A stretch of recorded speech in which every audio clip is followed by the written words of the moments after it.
You're listening to This Week in America with Rick Bratton. Welcome back, everybody. This Week in America online at thisweekinamerica.us. New from John Henry Hardy, The Legend of the Phantom Effect, an exciting science fiction tale of an advanced civilization whose sun is dying and they secretly seek refuge on planet Earth. But their arrival is viewed with suspicion and intrigue as the world prepares for Armageddon and self-destruction by superpowers. John Henry Hardy was born in Princeton, New Jersey, served more than 33 years in the U.S. Marine Corps. At the end of his first at Rutgers University, awarded a bachelor's degree there, later a master's degree in business management at the University of Phoenix. As a public affairs officer for the Marine Corps, he wrote numerous newspaper and magazine articles that were published throughout the United States. One of his published articles earned him the George Washington Honor Medal by Freedom's Foundation at Valley's Forge, and for another press release, awarded the Freedom's Foundation Honor Certificate. John is the author of several novels. We've talked about them on our program: Whisper in My Ear, a romance historical story of Vietnam; The Place Where the Giant Fell, a romance historical novel about prejudice in pre-statehood Arizona; When Brothers Meet, a romance historical premonition of what would happen to the U.S. and the rest of the world if China continues its quest of controlling the world's oil supply; The Day God Played Baseball, a fictional account of a small-town bully who wants to dominate the county's Little League baseball team, even if he has to cheat to do it; and the book we're talking about on today's program, The Legend of the Phantom Effect, author John Henry Hardy, back with us on This Week in America. John, welcome back to the program. Always a pleasure, and I love this book as well. Well, thank you, Rick. It's always an honor and a privilege to be here, and always a pleasure. And I enjoy and look forward to our meetings. It is always fun to talk about your books. And by the way, the other books that I mentioned, you can listen to John talk about them by going to our website, thisweekinamerica.us. You go to YouTube and watch our programs there as well as he talks about those. The Legend of the Phantom Effect. We've got the story of a newspaper reporter, and he really starts off on what a sort of a general assignment that turns into something that's a lot more than that, isn't it? Yes, I had to put a character in the story that was curious and nosy. And of course, there's no more nosier person around than a newspaper reporter. Yes. And they're not just going to say, "I wonder what that was," and forget it. They're going to go digging in to see what they can find out about it, as they do with politicians and corruptions and sexual scandals and so forth. So Harpie Colcek is on assignment to go talk to a general in a North American Air Defense Command that's nestled inside of Cheyenne Mountain in Colorado Springs, Colorado. And in that defense, that's the North American Air Defense Command for the entire United States, Canada, Bermuda, Mexico, Central America, the Caribbean countries. So they're responsible for everything. And back in the 1950s, NORAD began a kind of a kids program where they track Santa's sleigh. Exactly, yes. Across the world and where he's at and when is he coming into your hometown and so forth. So Harpie gets this assignment to talk to this general because some information that was once classified has now been declassified. And there's this little blip that appears on the screens at NORAD every Christmas Eve at exactly the same time, 11:55. So Harpie goes out for the Rocky Mountain Times and his editor named Hoskins, and he has to do a report on it. He's mad because it's Christmas Eve, he wants to be with his family, but it's his assignment, that's what he has to do. He gets there, he goes into Cheyenne Mountain and discovers that, boy, this place is like a huge city. They take out like 750,000 tons of granite to make this place in reality. And there's all kinds of radar in there. And there's the 721st Communications Squadron from the U.S. Air Force mans this station 24/7. Harpie goes inside, he discovers all kinds of obstacles, and he asks the guard, he said, "What are all these obstacles for?" And the guard says, "Well, if we're caught off guard and an atomic blast occurs on the mountain, these obstacles are designed to take the blast and the debris, and blow them out the south end of the complex before it destroys the machinery or kills any people." So Harpie takes his time, he writes everything up in his report, and he talks to the General McCusker, big burly man, not a man to be trifled with. And they're waiting for the blip on the screen. And they're sitting there, and all of a sudden, at exactly 11:55, there's the blip on the screen. And the general says to him, "Can you see that, Harpie?" And Harpie says, "No, where is it?" He said, "It's right there." And he points and says, "Well, that little shadow, that's what all this big hullabaloo is about." And the general says, "Do you know what that is, Harpie?" And Harpie says, "No." He said, "That's an aircraft." And he said, "We discovered when we invented our stealth bombers that that's how they show up on the radar screen, just as a little tiny shadow. They're hard to see." So right away, Harpie begins to suspect, hey, maybe this is a spacecraft, maybe it's a UFO. Yes. And he says to the general, "Well, maybe if you can't catch it when it's here, maybe it's a UFO." And the general says, "Oh no, don't ever say anything is a UFO. You'll have the whole world up in arms, thinking that we're being invaded." He said, "And don't you put anything about that in your reports." So Harvey says, "Okay," and he continues taking notes. Well, anyway, Harvey suspects from the look in the general's eye that the general thinks this is really a UFO, but he's not going to say that. But what the official designation is that they think it's enemy agents from Russia or Iran or China are landing a spacecraft in the United States surreptitiously and maybe taking atomic bombs and planting them around the country, or taking parts of them to make atomic bombs. And so they're very suspicious of everything. Well, in the meantime, the phone rings. Well, Harpie's looking at this thing, it's disappearing. The jet planes are chasing it, can't catch it. People on the ground can't see it, can't hear it. The phone rings, and it's the President of the United States calling the general. And lo and behold, what's happened is somebody hacked the computer system, the Department of Defense computer system, and they declassified this phenomenon that they call the phantom effect. So now Harpie's caught in the middle because he doesn't have any security clearance, and he's been access to this top secret program called the phantom effect. Lo and behold, they place Harpie under arrest and in protective custody because they don't know who he really is. They think, now maybe this guy's a spy, maybe the information was declassified, and they put an agent inside the complex to see how much we know about this program. So Harpie's under arrest on Christmas Eve. Well, now Christmas morning, early Christmas morning, they put him in these quarters, and the FBI is coming in to look for him 2 weeks later. So he's in their custody for 2 weeks. Sleeping, and he wakes up, and all of a sudden a hand is on his throat and is strangling him. And it's an FBI agent. They asked him all kind of personal questions and try to find out who he is.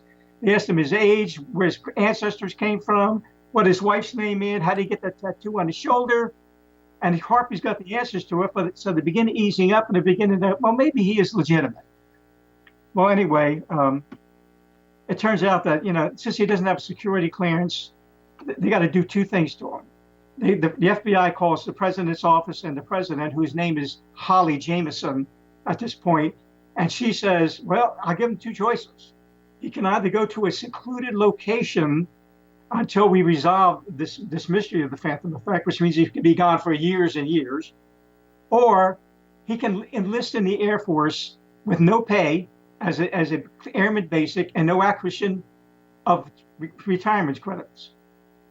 So Harpie agrees to do that. They put a monitor on his leg. He has to report to a federal probation officer, and it's really inconvenient for him. He gets home. His wife's all upset, of course, because of what's happened. And she says, and she said, to top it off, Harpie, she said, the FBI was here on Christmas morning. They tore open our presents. They did everything that they could to make us miserable on Christmas Day. And then she says, and then a week after they were gone, I can't sleep. I'm worried about you and what's happening to you. And I see these two figures sneaking into our house. And she says, they're quiet. And I don't know how they got in. I didn't hear them breaking any windows of the door. And Harpie, of course, knows exactly who it is. It's the FBI. And he whispers in his ear, it's the FBI. And be careful of what you say, because everything is going to be taped. So oh my God, she's our own house is being taped. She thinks. So, okay, so she has to live with that. Well, anyway, Harpie's glad that the whole ordeal is over for him, kind of. And he reports to work on the Monday morning following Christmas. And he goes into Claude's office, and Claude says, hey, tell me what you found out about the phantom effect. We're going to run a story on it. Harpie says, oh, no, you're not. He says, they locked up my butt in protective custody. because this program really was not declassified. And of course, Claude Hoskins, the editor, is upset because he paid this guy back in Washington $5,000 to get the story ahead of everybody else, and he got it, and now they can't run the story. Can't use it. Can't use it. It's top secret information. So he says to Harpie, as the conversation go on, he said, "Tell me, Harpie, where does your loyalty lie? Does it lie with this newspaper or does it lie with the government?" And Harpie says, "It lies with my keeping my butt out of jail. That's where it lies." Exactly. With. Yes. And he said, and so the editor says, "Well, it's the bottom line. I got to make money for the newspaper. That's how everything is run." But Harpie's not going to tell him anything. And it dawns on Harpie that maybe they even have bugs in the editor's office. And it's true. They've already done it. And they're listening to what this guy, Claude, is saying. They said, "We need to talk to this guy, Hoskins." So they go into the office. The secretary brings him in. Harpie's in there with the editor yet. And they said, "We're from the FBI. We need to talk to you." And this guy, Hoskins, "About what?" And they said, "You know darn well about what." And, and this guy, Hoskins, his cousin, who is Holly Jameson, is president of the United States. So he's pretty cocky. And he says to him, "Do you know who I am?" And they said, "Yeah, we know who you are." He said, "Well, the president is my cousin." And they laugh at him. They said, "Look, we can do this one of two ways. Either you cooperate with us and tell you where you got your information on this whole program, or you're going to be arrested." And he says, "Oh, the president's got my back." And they said, "No, she doesn't." He said, "Now, if you want to walk out of here with us, that's fine, or you can go out in handcuffs." Well, he said, I'm not going to do anything of the sort. And all of a sudden, the FBI agent reaches in the back, pulls out a pen of handcuffs. Claude stands up, puts on his hat and his coat. He leaves with these two FBI agents. He doesn't want to fool with them anymore. He realized the president doesn't have his butt. Not in this particular case. And you're listening to This Week in America, by the way. Our guest is John Henry Hardy. It's his imagination. We'll read his story in The Legend of the Phantom Effect by John Henry Hardy. His website is jhhardy.com. Book available wherever books are sold. Information at his website, and you can link on directly by going to our website, thisweekinamerica.us. He's let out in handcuffs. Now back to the story. Yes, and so Harpie he's home. He's happy to be home. Doesn't want anything to do with the Phantom Effect. He's glad it's over for him. Until the next year, he's talking to his brother on the phone and his best friend, Mr. Galbraith. And they're talking to John Colcek, who is Harpie's brother. He's an air traffic controller in Lubbock, Texas. And they're having a New Year's party. And John says to Harpie, "The strangest thing happened to us." He said, last year, with the new radar that was installed by Raytheon, we were able to pick up this blip on the screen. And we don't know what it was. The FBI thinks it was drug smugglers flying low, trying to keep under the radar, and they don't know we have new radar in Lubbock where we can pick them up. And the strange thing is, John says to Harpie, is that it occurred at exactly the same thing, Christmas Eve last year. And Harpie's thinking, they said, "Well, what time last year?" And John says, "Right at exactly 11:55. Oh my God, dude. Oh, now Harpie knows. No wonder they can't find where this thing lands, because it doesn't land in Wyoming, it doesn't land in Montana or Canada, it lands somewhere in Texas. So now Harpie's curiosity is up. The next year, he's got this monitor on his leg yet, it's forever. The next year, he asked his probation officer, can he spend Christmas down with his brother and his sister-in-law? And they said, yeah. Harpie goes down there, and he's talking to John, and after Gloria, his wife, and John's wife, Sue, are in bed, they get out a map, and they go downstairs, and Harpie says, whereabout did you see this on the map? So this guy is an air traffic controller. He maps out about where this object probably landed. And he said, there's nothing there. It's open space. He said, there's only the North Fork of the Red River, and on two little sides of this are two little tiny towns that nobody ever really goes to. And he said, well, Harpie said, what is that little green thing there on the map? And John said, oh, that's a pine tree. There's a state park there. Harpie said, I need to go there on Christmas Eve this year. So John says, well, I can't get off from work. He said, but my wife is familiar with the area, and she'll take you and Gloria. They get to the park, and he said, by the way, if you're going to go looking at the park, you need a guide. It's a huge park. And so there's an old Indian named Nathan. He's a Tigwin Indian, and he has a drinking problem, but he's a very good guy. And he's hard as nails. He's tough. Harpy goes to this little town, finds this guy, Nathan, the Indian, and he said, I need a guide to go to the park. And Nathan goes, $50 all day. So Harpy plunks down 2 20s into 10. The Indian, without saying anything, gets out there, runs out to the front of the store they're in, plunks down on the $10 bill on the counter without saying a word. Clerk reaches down, gives him a bottle of whiskey and some change, and out the door they go. So Harpy said, I need to go to the park and find some kind of a plateau somewhere. Nothing down low in the valley, something up high. Because he wants to land an aircraft. You don't want to land between mountains. You want to land on something high. And Nathan is looking at him. He said, I know a place like that. And he takes him there. And they park the car. They leave the woman in the car. And they go hiking up onto this plateau. And the Indian's getting nervous. And, you know, he's an old Indian, but he's tough. And he's beating Harpy up the trail. And Harpy's really ticked because he's out of breath. He's like, I paid this guy $50 to give me a damn heart attack. Well, they get up on the plateau, and it's perfect. It's a long plateau on top of a mountain, flat, nothing around. And Harpy, the Indian says, this place is bad medicine, bad medicine. And Harpy says, why? And the Indian looks at him, he says, legend has it, he said, that our people came and found these spacemen, these men in silver suits on our property, and we tried to defend our land from them. And they had these weapons that are put out these red lights and burn holes through people. And Harvey's thinking, well, that's basically the description of a laser gun. How could a legend that's 120 years old talk about lasers? Nobody in 120 years ago heard of a laser. So now he's really, his reportive juices are really, really up now. He's really interested.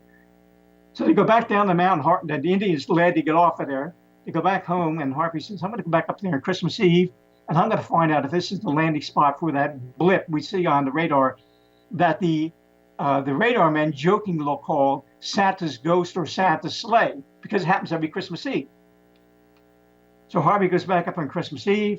He's hiding up there, and he's tired from climbing the mountain. He falls asleep.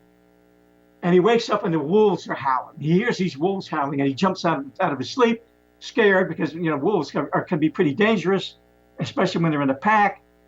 And then he realizes he's up on a plateau. The wolf pack is down on the bottom land where the buffalo herds are, and and he said, so I'm probably safe here. And he looks at his watch. Oh my gosh, it's almost 11:55. So a few minutes later, Harpy feels this warm breeze, and it's cold winter time. It's Christmas Eve, and he's really, really suspicious now. And he gets a little bit of afraid. He goes and he hides behind this escarpment that he was sitting on where he fell asleep, on this pillow his brother loaned him. And he's behind this escarpment, and all of a sudden, he sees this figure coming towards him. It's pretty big. So Harpy ducks down a little bit. He's scared. What the heck this thing is? So all of a sudden, this figure, it looks like a man, points his finger in Harpy's direction, and this ray comes out, Rammo, and something explodes, and Harpy ducks down. What the heck was that? When he looks up again, this figure is standing not even 10 feet away from him. And he's got Harpy's vacuum bottle where his coffee was in, and it's all broken into pieces. And Harpy realizes this thing detected the heat from that thermos bottle. Yes. I thought it was a character like maybe one of the Indians that attacked their people years and years ago, and he destroyed it. And so Harpy's now worried, what if he sees my head or he sees my body heat? But it doesn't. So all of a sudden, this figure is facing, not just oblique to Harpy, but his head turns around to put out the body movement. And Harpy's amazed because it's looking backwards now, but the body's facing front. Then all of a sudden it turns around like we're supposed to do. The head straightens out, and this thing goes off walking, and the head is going from side to side, and Harpy can hear this whirling sound. And Harpy realizes that's not a living creature. It's not a human being. That thing, it's a robot. It's not human. It's a robot. So now his curiosity is really piqued, and he's scared to death because of what the robot did to his thermos bottle and the pillow he was sitting on. So Harpy waits till the morning light comes. He's scared to death. He keeps falling asleep during the night, keeps waking up, and in the morning he gets up. It's a bright sunny day up on the mountain, And Harpie looks off into the distance and he sees this beautiful plateau that he doesn't remember seeing the day before. So he gets up and the sun's shining up behind the plateau. And Harpie says, wait a minute. I'm looking northwest and the sun rises in the east. How can that be? So he slowly looks toward the east and there's the sun coming up and it's coming up over on the northwest. Well, how can that be? Well, he gets curious and he starts to go forward. This plateau is not in his line of vision really. And he goes forward and he sees this figure coming toward him and he stops and he realizes it's my own figure. So he reaches his hands out and he touches the side of something that's got all these little beads on it. And he realizes it's the sides of the spacecraft that landed. Takes off his snowshoes, walks down the length, and he sees a pair of steps. He walks up to it, and as he does, the door opens. He peeks inside, and this thing is lit up inside with blue lights from LEDs, and it's warm in there, you can tell. So he goes in. He's scared to death because he's afraid of this doggone robot that blew his thermos apart. What's he going to do to him? So he goes inside, and as he does, the door closes. Goes down, he sees that these rooms with these strange markings on the door, all kind of monitors with screens. He doesn't understand what's on them, and he tries one of the doors, doesn't open, and then all of a sudden he's paralyzed. He can't move. He's not falling down, but he can't move. And something tickled the back of his neck, and he's paralyzed. And all of a sudden, this force picks him up and turns him around, and here's the robot, the guard robot, the one with the lasers. Oh my God, Harvey's shaking like a leaf. He can't move. The robot looks into his eyes, and those eyes that the robot has come jutting out, read his retinas, and what he does, it doesn't recognize him. And so he takes him to the commander. He opens up a door. They go into a room. The door closes, and Harpie's looking. There's all these coffins in there. Harpie said, oh, my God. They're taking bodies back to outer space. They're going to do this to me. Another robot appears on the scene, taps something into the computer. All of a sudden, the lid on one of these coffins, the glass lid, opens up. The robot reaches in and pulls out a naked man. He looks human to Harpie. And he is human. The robot sets him down, and all of a sudden, the man's coming awake, and he looks at Harpie, and he says, in a language Harpie doesn't understand, it's actually called Stritz is their language from the planet Rao, and the robot answers for the commander, and he answers in English, not perfect English, but he says, "Who are you?" And Harpie looks. The commander's mouth never moved. The voice is coming from this robot, and he said, "I'm Harpie Colcek, and I'm from the Rocky Mountain Times." And they said, "What do you want?" So Harpie feels a little bit safer now. And he says, maybe I should ask you, what are you doing here? And the commander explains they're from another planet. They're looking for a safer place to live. They come in peace and harmony. And we have much to teach the people on Earth. We have advances in our civilization. So Harpie's kind of taken in by all this. And what he discovers is that they're not really coffins. They're chambers that they transport human beings in and for these long trips into space. And he's got passengers are getting off, and they're going to take him into Germany. And he said to him, I need your rental car, Harpie, because it'll save us a lot of trouble. And Harpie said, well, it doesn't belong to me. If I gave it to you, that would be stealing. And the commander says, well, when you're talking about people's lives, sometimes you have to lie and cheat a little bit to save a lot of people's lives. And Harpie thinks about that. Well, that's correct. So he gives him the keys to his car. He goes back down off the mountain, discovers the car's already gone. He calls the police, fills out a report, and this trooper, of course, is very suspicious of him. And he said, what are you doing here on Christmas Day this early in the morning? And he said, well, I spent the night here. And he said, you did what? He said, I came here on Christmas Eve because I to honor the birth of Jesus, which the trooper said, well, not much you can do about that. It's a lot of religious freedom in the United States. As it goes, the trooper had a grandfather who said that mountain that you're talking about is really a weird place.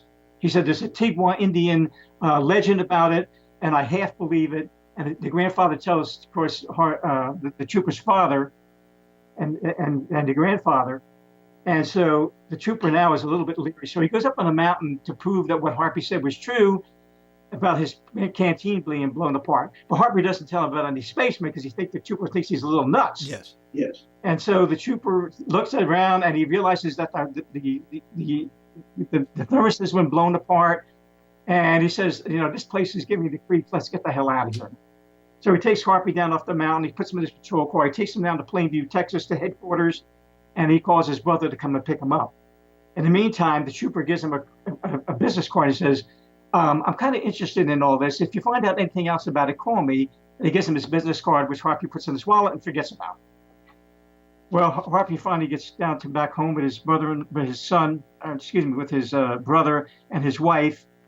And he tells him about the spaceman. And of course, they think, well, Yeah, right. this is unbelievable, but you better not tell anybody about this, Harpie. You're going to think you're crazy. So Harpie doesn't. And he goes back home up to Colorado. And the next year, Harpie wants to go back again. And so he asks for a leave, and they readily give it to him. But what has happened in the meantime, these FBI agents that took the editor of the Times with them are now very suspicious, of course, and they're going to watch Harpie, and they're going to watch the editor too, because they know more than they're telling them. Yes. So Harpie goes back to second year. He goes back up to the mountains. Lo and behold, the commander, whose name was Hassan, is not there anymore. It's a new commander. His name is Eshwan. And Harpie said, well, where's Commander Hassan? He said, well, he can only come back every year. Don't forget, he's got to go all the way back up to the planet Rao, and it's 4.5 light years away, and he has to come back, so he can't come back every year. Yes. He doesn't go all the way to the planet. He goes to a space station, picks up passengers and supplies midway, a year out, and then comes back. So he comes back every other year. So Harpie, when he was pulling into the park, noticed that these vans were pulling into the park too, and he noticed the FBI, and he says to Commander Eshwan, the FBI knows you're here, and I'm afraid that you're going to be in for trouble.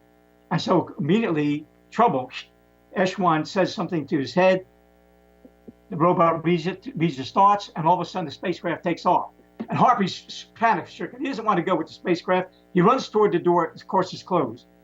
And they said, don't worry. They said, we're not going to go very far. And you have a passenger named Molly Pittinger you have to take with you because she wants to come back to Earth and live her life out on Earth. So Polly meets her. She looks familiar. She's one of the people he saw in the coffins a couple of years ago.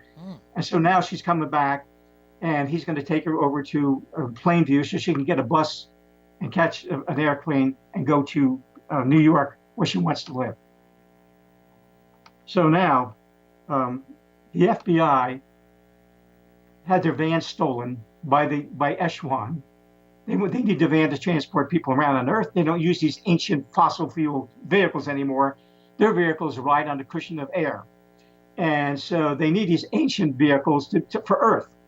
So they stole the two FBI's vehicles, and now they're after Harpie. They think he's involved in the car theft thing, along with this blip that lands somewhere on Earth. So now they're really after him, and Harpie realizes because he gave away, when the FBI came to look at him to find out their vans, he said, last year you accused me of stealing the rental car. Now you accuse me of stealing the vans. Maybe the syndicate that's stealing cars has taken yours to Paris and London. And when Divinity said it, he was sorry he said it, because now the FBI says, hey, he gave us a subtle clue. Yes. And they call the prefect in Paris, and they call the Metro Police in London, and sure enough, they found the vans. Now they've got a reason to arrest Harpie. Harpie realizes this, and he shoots back over to Colorado. But in the meantime, he takes off his leg band and dumps it on the way to the airport in Lubbock, where he's going to go back to Colorado. And the FBI raced back to the house. He's gone. They said, hey, he went back up to Colorado. And they said to him, did he ever say anything weird to you, like something weird happening, that he couldn't explain and blah, blah, blah. And they said, oh, yeah. His brother says, Harpie told us about these spacemen. That was it. He's talking about spacemen. He's going to have the world in a panic. They call the president. She says, put him under arrest, and anybody else who knows anything about these space things. Well, of course, that's John's brother. It's John's wife. And it's the people who work in Lubbock Airport who saw this blip with the new radar they have. They're after Harpie. Harpie doesn't know what to do. So he goes and he goes back to the thing. His best friend,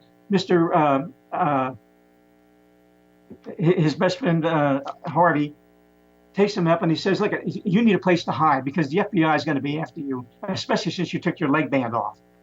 And so he takes Harpie, go to St. Mary's Church. I'll drop you off there and go into the vestibule, and this is what you do. And Harpie's looking at me. He said, you mean the church where I go to church? He said, yeah. So they drop off at the church. Harpie goes in the church, follows the directions, and pretty soon he finds this secret room. It's in the church. And it turns out that Father Gallagher, the pastor, has been harboring illegal aliens for years and hiding them in the secret place, and then calling other religious and other agencies in the United States. And they took these illegal aliens and they placed them all over the country. The problem with that is a lot of the illegal aliens, the females, part of the people who took them belonged to the mafia. And now they're using these women as sex slaves. John, I got a couple minutes left. I okay. love the story here. Yeah, Harvey goes to the new planet with Martha Spiller, who is reported with him. She's from Rao originally. He sees all the new inventions that they have that could really help planet Earth. And, Harvey decides after a year on this planet with Martha, he's coming back. He brings all of the documents with him, everything that proves in them. Problem is, the FBI doesn't believe him. The CIA arrests him and puts him in this place that's a secret place that holds all these people like Harpie. It turns out in the end that China and Russia have gotten word of the secret phantom effect that happens on NORAD, and they think it's a weapon system that they're deploying, and the Chinese and the Russians decide they're going to strike first, and they do. And the new president, who is now Nancy Hamilton, she has to counterattack. And she goes down into the deep underground command underneath Washington, D.C., and she orders a counterattack of all these missiles that the Russians and the Chinese have in the air. The original commander, Ashwan, who defended Harpie, he has control of these satellites that are laser satellites. He can't help the shoot down the missiles of the Russians and the Chinese, but he can destroy their cities. And he does that. He helps to destroy the cities while the Russians and the Chinese are destroying the United States, cities in the United States. The cities are all destroyed. There's very few survivors on Earth. And Harpie and the trooper that knew about this program, they're in the spacecraft watching Washington, D.C. disappear, and are watching the lasers from the Commander Aswan's satellites destroying Moscow. All the major cities on Earth are destroyed. The civilization is back to the Stone Ages. 1,000 years later, there's a guy named Johnny Warbold, who's one of the survivors. He's got a dark-colored skin. He's got blondish hair and blue eyes. And since there were so few survivors on Earth, they got together and they intermarried. So all the races are intermarried. They've developed a common language, just like they did on Rao. And Johnny Warbold is walking through the grass. He's an archaeologist, and his foot hits something. He reaches between the grass, and he sees this piece of polished stone sticking up.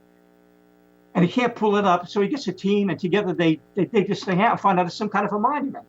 It's actually the time capsule that was buried 1,000 years ago by the order of Nancy Hamilton and Harpie Colcek. So now they've got the time capsule. They come in, they get the documents, and they find out that the legend of the Phantom Effect is really real. So 2 years later, Johnny Warbold and his new wife are back at the site, wanting to dig up more artifacts, hoping for another major discovery like they did with the time capsule. And all of a sudden, she looks up in the sky and she sees this light going between the stars. And all of a sudden, it drops downward, straight down.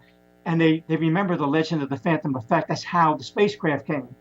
Sure enough, they feel a warm breeze, just like Harpie Colcek did. They see a blue light, and all of a sudden, this 7-foot metal monster is standing in front of them. And it says, "Congratulations and greetings from Commander Joe Can, Star Voyager 4.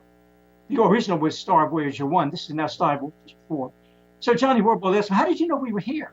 He said, "Well, we've known the location of the time capsule since time immemorial. We came back every century to see if anybody discovered the capsule, and now you have." The next morning, when the rest of the expedition wakes up, they can't find Johnny Warbold and his wife. And they look on his bunk and they find a note.